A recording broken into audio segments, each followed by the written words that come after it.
حدثنا خالد بن مخلد حدثنا سليمان حدثنا عبد الله بن دينار عن ابن عمر عن النبي صلى الله عليه وسلم قال: إن من الشجر شجرة لا يسقط ورقها وإنها مثل المسلم، حدثوني ما هي؟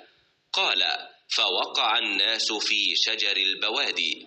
قال عبد الله: فوقع في نفسي أنها النخلة.